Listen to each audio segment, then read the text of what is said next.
So last nga example para matihon an king gamit ang duwa ka rook, dapat magbutang gyapon kita hin rook na makontrol hini dinhi na front square han king, kay para maibanan gud niya mga tira.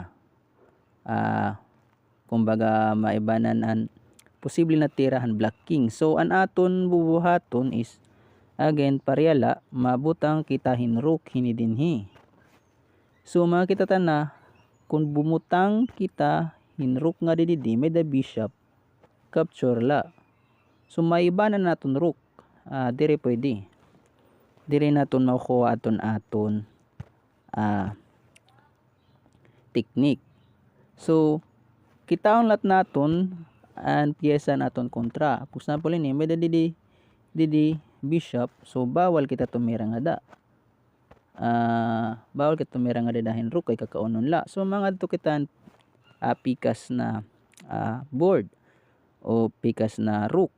For example didi nat kita kay waray man di pwede kumaptura naton rook. So once mabutang ta na didan rook, so dire na ya makaka abante ni na king.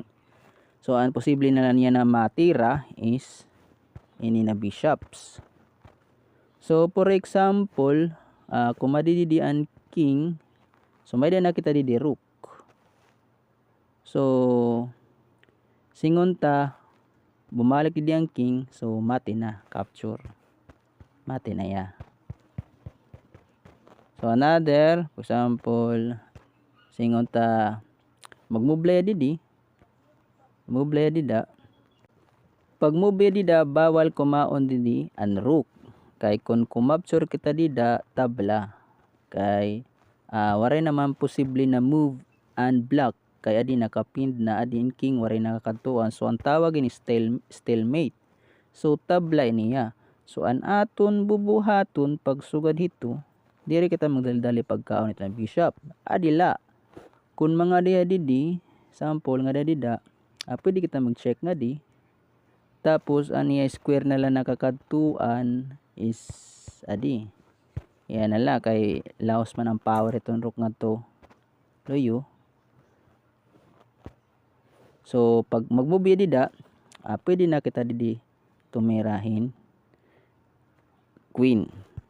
Kay pag queen, dipinsaan niya din rook, laos pa dida may da check.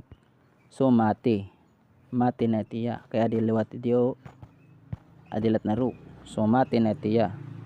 For example hindi lat kita pwede basta-basta magbutang la, for example yung bishop check kay pwede la di kaunon. So mas maupay pagpili tayo queen good, queen para mati. So another, for example ito dida magcover hiya ngan, for example lumikay dida dire magcover, pag ngada dida ama to kanina mati na. So ito ya an pagmati hin duwa ka rooks. So una bantayan na an iya printe or aton square na pwede lumikay nga to. Aton mga square na damo yan malilikayan. Ikadua, bantayan lat naton ang piyesan kontra. Musapon nga dada capture daw la ito. So bawal. Ngan for example after makatira na kita dida, makakontrol na kita and front square hand block, gamiton talatan usa ka rook. For example after king f8,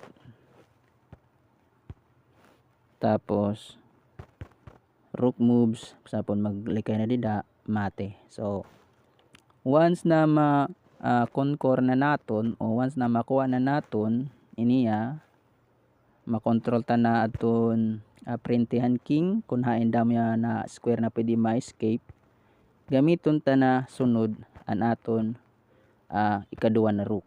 So duwa ka rook nag-team up or nagbrugligay para mamati ang king. So amo la to mga sangkay, damo nga salamat.